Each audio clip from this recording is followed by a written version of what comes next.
I'm standing in the middle of this field, which is close to the town of Etzatlán, a town founded by Franciscan monks in the year 1537. It was right here on this very spot where on the 18th of January 2025 I found this bronze cross.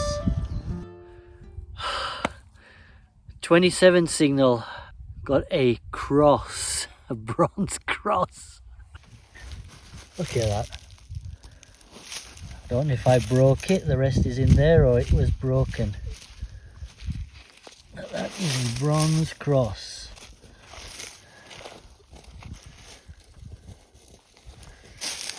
Part of one. Yes, I found the other piece. I found the other piece of it. About 2 foot away. Look at this. Oh, look at that. I'm amazed. Amazed how close that was. I figured the plough probably bashed it and sent it flying who knows how far. But no, it didn't. We've got it. It was originally a crucifix, but the Jesus figure was long gone. I'm presuming that the farmer's plough at some time hit it and broke it up. When I found it, I knew I'd found something for the history books.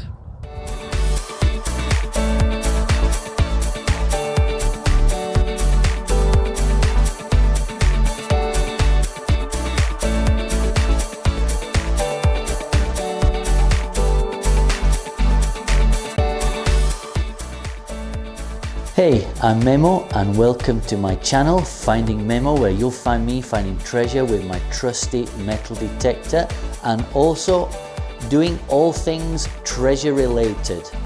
So in a video not too long ago, I found this amazing bronze crucifix. Now, as you see, it has some damage. It actually came out in 2 pieces. This bottom part was very twisted up, so I decided to try and straighten it up, which I was able to do, but in the process this 3rd piece fractured off. Now normally to an artifact like this I wouldn't do anything except give it a light clean, but because it's in such bad condition with the break and the actual figure, the Jesus figure, missing from it, I've decided that it's worth giving it a clean and kind of a restoration, and that's what we're going to try and do today. So let's take a look at it.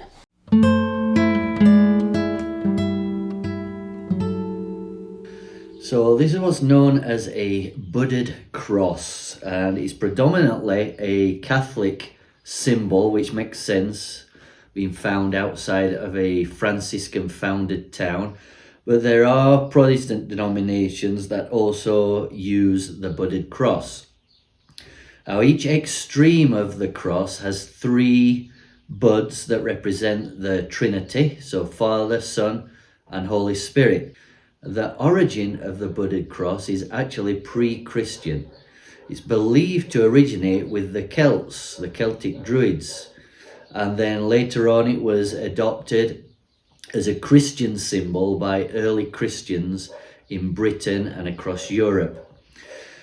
Now the question that I'm sure is on everybody's mind is, how old is it? Well, when the Spanish colonized Mexico, they introduced bronze work to the continent. Bronze is a mixture of copper and tin, usually 90 to 95% copper and about 5 to 10% tin. And Etzatlán was founded in 1537 by Franciscan monks, so there's been a strong religious presence in the surrounding area for well over 400 years.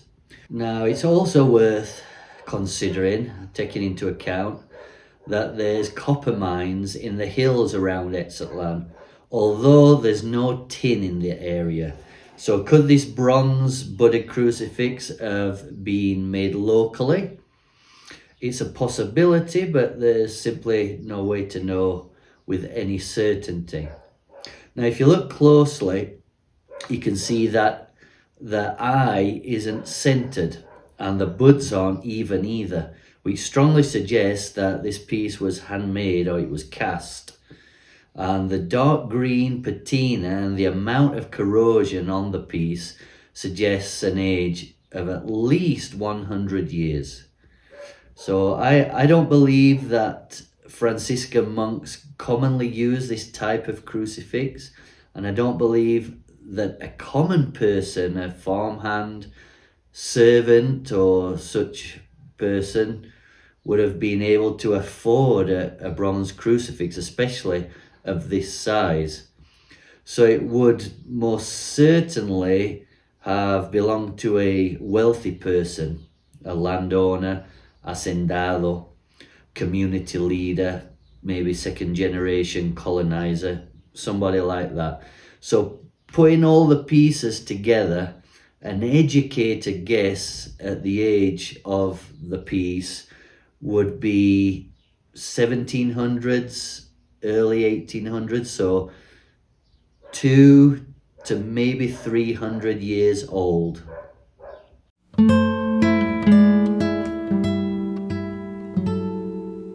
Now I'm 99.9% sure that this is bronze, but I want to be 100% sure, so I'm just going to take this very fine sandpaper and give it a bit of a clean on the back, and we'll see with the colour, if it's kind of a yellowy, goldy colour, then we know for sure that we've got bronze. If it's more of a reddy colour, then it would be copper.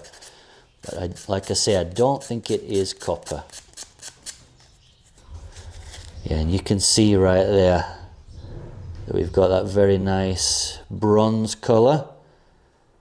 So we know we're dealing with the bronze. So the first order of the day is going to be some warm soapy water. Okay, so the strategy here is we're just going to put the pieces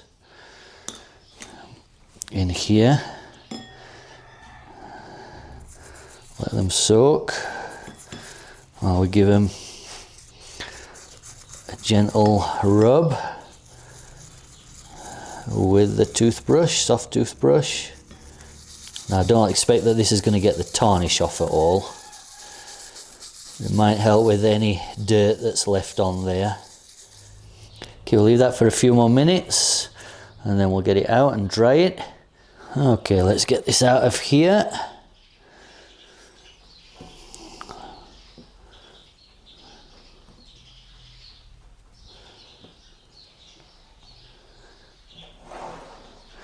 I have this microfiber cloth I'm going to use to dry it.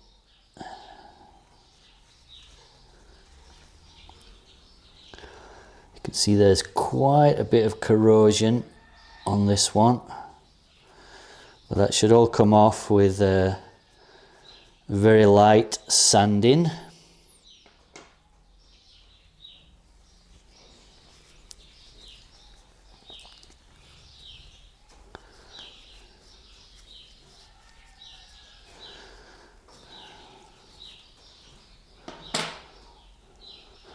This little piece we're going to have to be very careful that we don't lose.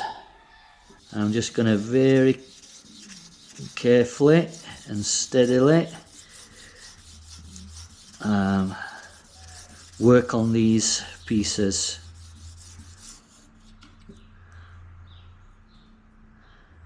Yeah, I think that's going to work really nice. Take a while though.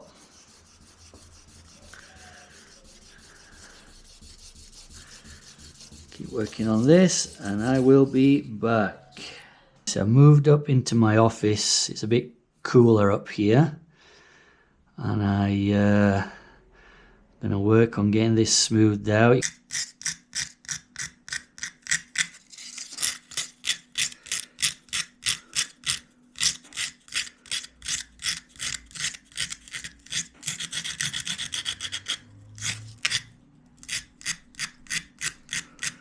Got to go around all these edges where I can't get in with the flat sandpaper and get rid of the green gunk and get them polished up.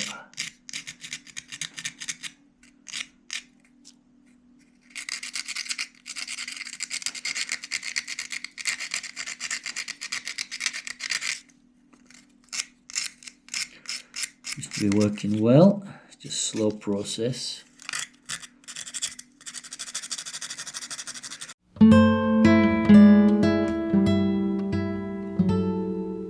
So I'm at the Etzatlán Town Archives building, and I'm hoping that I can find some information, really anything that will help me determine who owned the land where I found the bronze cross in the 1700s, 1800s, and try and get an idea of who it might have belonged to. So let's go inside and take a look, see if we can find any information. So obviously as we head inside here, the conversation is going to be in Spanish, but I will let you know what information I find out and what the conversation is about. Hola. Gracias. This is Jose Cuauhtemoc Jimenez Ruiz. He is a historian for Etzatlán. He's in charge of the archives here. And we're trying to find details or archives on two ranches. One is the Guamuchil Ranch and the other is the Palo Verde Ranch. And the reason we're looking up both of these ranches is because it's not clear where the boundary is for each one. So the land could be on essentially what was either of the two ranches, depending on where the border line for the two ranches actually is. So this book was really interesting. It's a book of all the branding marks for the different ranches and the different cattle owners in the area, and it gave us a name, Geronimo Gomez, and right here it mentions his brand for 1868, and that's the Palo Verde Ranch. Here we found out that in the first census done of the population, which was 1895, the Palo Verde Ranch had 4 residents, so basically one family was living there. So the data that they had there was basically for the end of the 1800s. But we came away with 2 names. One was Felipe Fernandez, that's the Guamuchil Ranch, which I don't think is the actual area that we're looking at. I think it's the Palo Verde Ranch that is the important one, and that name was Geronimo Gomez. He was the owner there in 1868. Now, whether that was like a family ranch and it was handed down to him from generations past, I have no way to find out. But it's possible that this cross belonged to him, or belonged to somebody in his family, or one of his predecessors from early on, late 1700s, early 1800s. I think that was very helpful. I got some good information there. Not quite as old as I thought I might find, but a good start.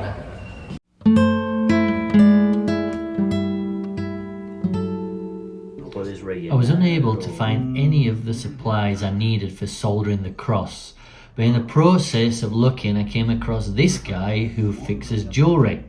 He didn't want to be on camera, but he was very open about explaining the process. He uses paint thinner in his foot-powered blowtorch and silver solder to fix the brake. Apparently bronze solder is not a thing in Mexico. Just amazing to see this guy work. I've no idea how he keeps his hands so steady. All the time he's working here, his foot is pumping a small bellows that's keeping the blowtorch lit. I don't expect that there's too many people that still do this kind of specialized work, but I'm glad I found this guy. He charged me 200 pesos, so that's about $10 for the work. Okay, so this is what we got back from the jeweler. He said that there is actually a small piece missing from this side and he had to fill it in.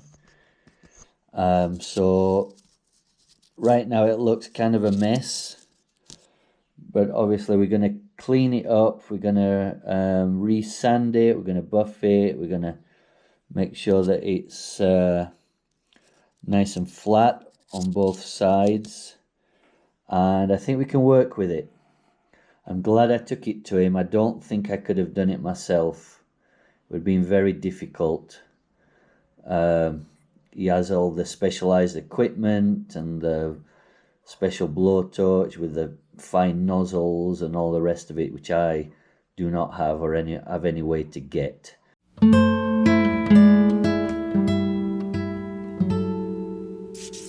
I'm just very carefully sanding it. First I'm going to do the back, get that all level, and then the front.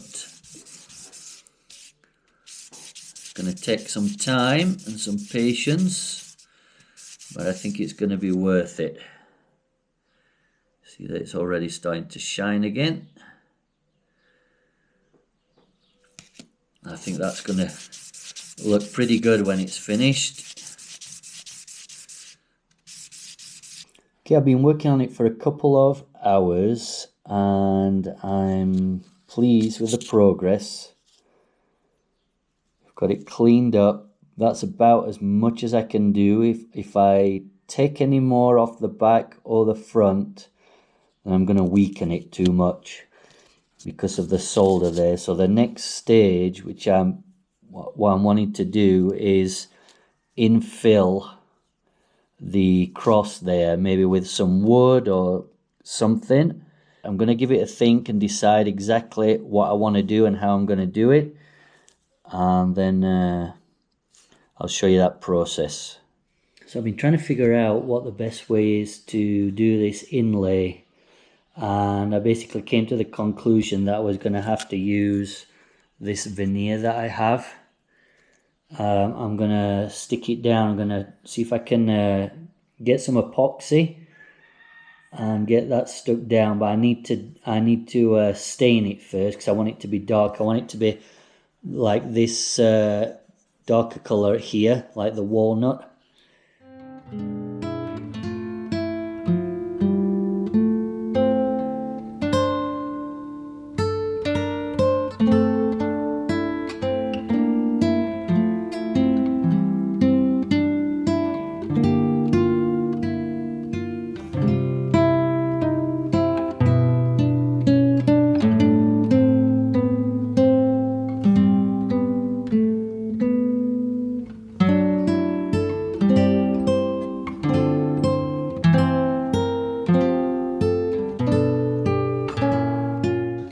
Leave it at that for now, let that dry and see what we got. So these are pieces of the cross that have been varnished there. I thought that came out quite nice, and just went to the store and bought this.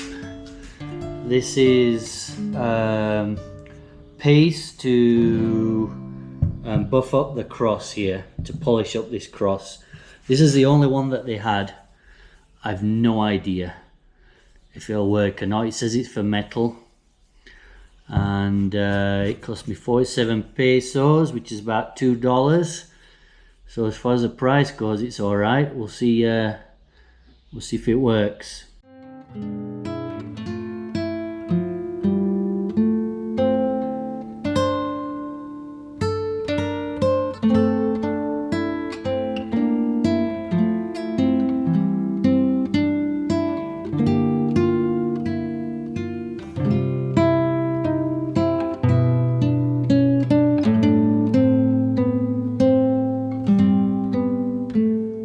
So I just took it in the house, gave it a light rinse with water and a bit of dish soap, and give it a rub with my microfiber cloth, and I think it came up pretty nice. That I'm pleased with it anyway. And now we just need to put the wooden pieces in, the veneer that I have here. And I'm using this glue, which again was basically the only one that I could find that I thought would be somewhat adequate for what we're wanting. So we're going to use that E6000 industrial strength adhesive. Okay, so you guys are here with me doing this, and we'll see what happens.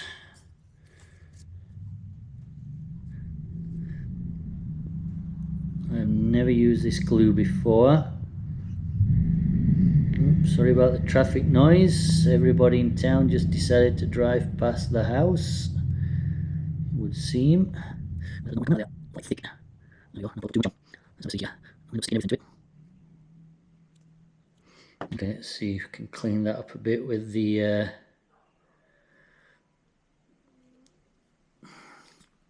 Q-tip. Yep, as I thought, everything's sticking to it, my fingers and everything. Oh my goodness.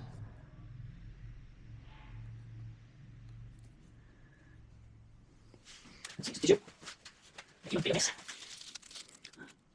the trouble I'm going to have with it. I don't want to lift up, 7 years rounded. Let's see if it works, it just sticks to it. Just give it a afterwards. Just make sure that it's really sit down good. Okay, leave that a few minutes to dry and then we'll do the other pieces. Okay, we're back, and I think what I'm going to do for these is to put the glue in the recess. See if that works any better. You should learn. Don't need a huge amount.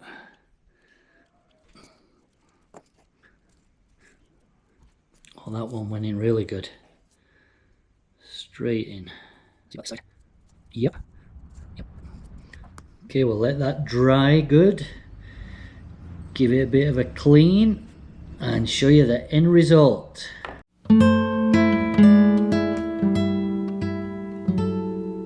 Approximately 200 years ago, someone with money, an hacendado, landowner, possibly a community leader, lost this magnificent bronze cross or crucifix in a field close to the town of Etzatlán. Did the chain it was on break? Was it ripped off in a tussle with a subordinate servant? Did it belong to a lady who, returning home from mass, accidentally dropped it? Suppose we'll never know for sure. A lot of history is educated guessing. It's just incredible for me to have found something so historic and immensely important and significant to someone from the 1800s, and in some way, shape and form bring it back to life, to give it a second chance to see the light of day and to be seen and enjoyed by others. Well, I hope you've enjoyed watching this video. Please give us a thumbs up, and if you'd like to see more of my metal detecting adventures and finds, go ahead and subscribe to the channel. It's completely free and I appreciate your interest and support. Thanks, and as always, we'll catch you on the next one.